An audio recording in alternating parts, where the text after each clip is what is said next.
নমস্কার।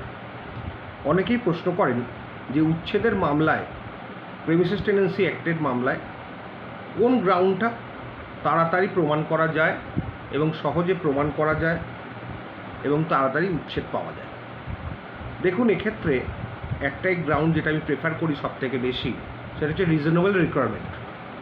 আপনার নিজস্ব প্রয়োজনে যদি ঘর দরকার থাকে এবং যদি আপনার অন্য কোনো অ্যাকোমোডেশন না থাকে বা আপনি হয়তো ভাড়া বাড়িতে থাকেন, সেক্ষেত্রে আপনি রিজনেবল রিকোয়ারমেন্টের দরখাস্ত করতে পারেন কোর্টের কাছে। তার আগে ওয়ান ক্লিয়ার মান নোটিশ, যেটা আমি আগের ভিডিওগুলোতেও বলেছি, সেটা অবশ্যই দেবেন। তার সঙ্গে অন্যান্য গ্রাউন্ডও দিতে পারেন, কিন্তু প্রাইম গ্রাউন্ড বা মেন গ্রাউন্ড হবে রিজনেবল রিকোয়ারমেন্ট। এক্ষেত্রে কিছু কিছু ক্রাইটেরিয়া আছে। যেমন ধরুন, আপনি যে প্রপার্টিটা কিনেছেন সেই কেনার 1 বছরের পর থেকে রিজনেবল রিকোয়ারমেন্টের মামলা আপনি করতে পারবেন। এখানে সবথেকে সুবিধে হচ্ছে আপ টু সুপ্রিম কোর্ট অবধি যত জাজমেন্ট আছে সবই কিন্তু ল্যান্ডলর্ডদের ফেভারে, যে আপনার যদি ঘরের দরকার থেকে টেনেন্ট ঘর ছাড়তে বাধ্য, এবং আপনার যে দরকারটা সেটা আপনাকে কিন্তু প্রমাণ করতে হবে। সেখানে কিভাবে প্রমাণ করবেন? যে আপনার অন্য কোথাও বাসস্থান নেই, বা যে বাসস্থানটা আছে সেটা অপ্রতুল, কম, আপনার আরও ঘর দরকার এবং প্রয়োজনীয়, শুধু দরকার নয় প্রয়োজনীয়, এবং সেই দরকারটা পূরণ করতে গেলে টেনেন্টকে ঘর ছাড়া আর কোনো উপায় নেই। এবং আপনাকে এটাও প্রমাণ করতে হবে যে 10 কিলোমিটারের মধ্যে আপনার আর কোনো বাড়ি নেই বা আর কোনো বাসস্থান নেই। এবং টেনেন্ট যদি বলে থাকে আমার থাকার জায়গা কোথায় আছে, আমি কোথায় যাব, সেগুলো কিন্তু কোর্ট শুনবে না। টেনেন্টের সুবিধের জন্যে কিন্তু এই আইনটা, রিজনেবল রিকোয়ারমেন্টের গ্রাউন্ডটা কিন্তু পাস হয়নি। রিজনেবল রিকোয়ারমেন্টের গ্রাউন্ড শুধুমাত্র ল্যান্ডলর্ডদের ফেভারের জন্য। তার কারণ হচ্ছে ল্যান্ডলর্ডের বাড়ি, ল্যান্ডলর্ড কাকে রাখবে না রাখবে সেটা তার চয়েস।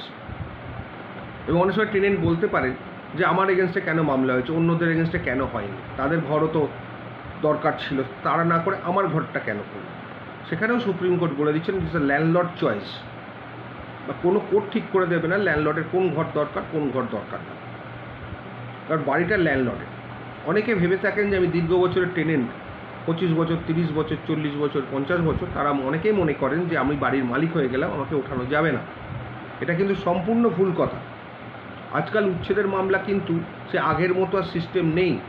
এখন মোটামুটি একটা উচ্ছেদের মামলা প্রথম কোর্টে 3-4 বছরে শেষ হয়ে যাবার কথা, যদি প্রত্যেকটা ডেটে জজ থাকেন এবং প্রত্যেক ডেটে যদি মামলা হয় 3 থেকে ম্যাক্সিমাম 4 বছরের মধ্যে প্রথম কোর্টে শেষ হয়ে যাবার কথা, যদি না তার এগেনস্টে কোনো ইন্টারিম অর্ডার এগেনস্টে কেউ হাইকোর্টে যায়। সুতরাং যেটা আপনারা বলেন যে তাড়াতাড়ি ঘর দখল পাচ্ছি না, শুনুন, সব কিছু এত ইজি নয়।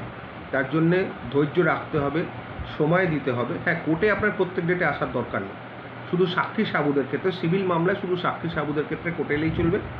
বাদবাকি পিটিশন উকিলবাবুর চেম্বারে গিয়েও সই করতে পারেন, বাড়িতেও বসে সই করতে পারেন, সেগুলো কোনো অসুবিধা নেই। কিন্তু কোর্টে আপনার আসতে হবে শুধুমাত্র সাক্ষীর সময়, এটা কিন্তু মাথায় রাখবেন। অথবা কোর্ট যদি আপনাকে কোনো স্পেশাল ডিরেকশন দেয় কোর্টে অ্যাপিয়ার করা, তখন সেই সময় কোর্টে আপনার থাকতে হবে।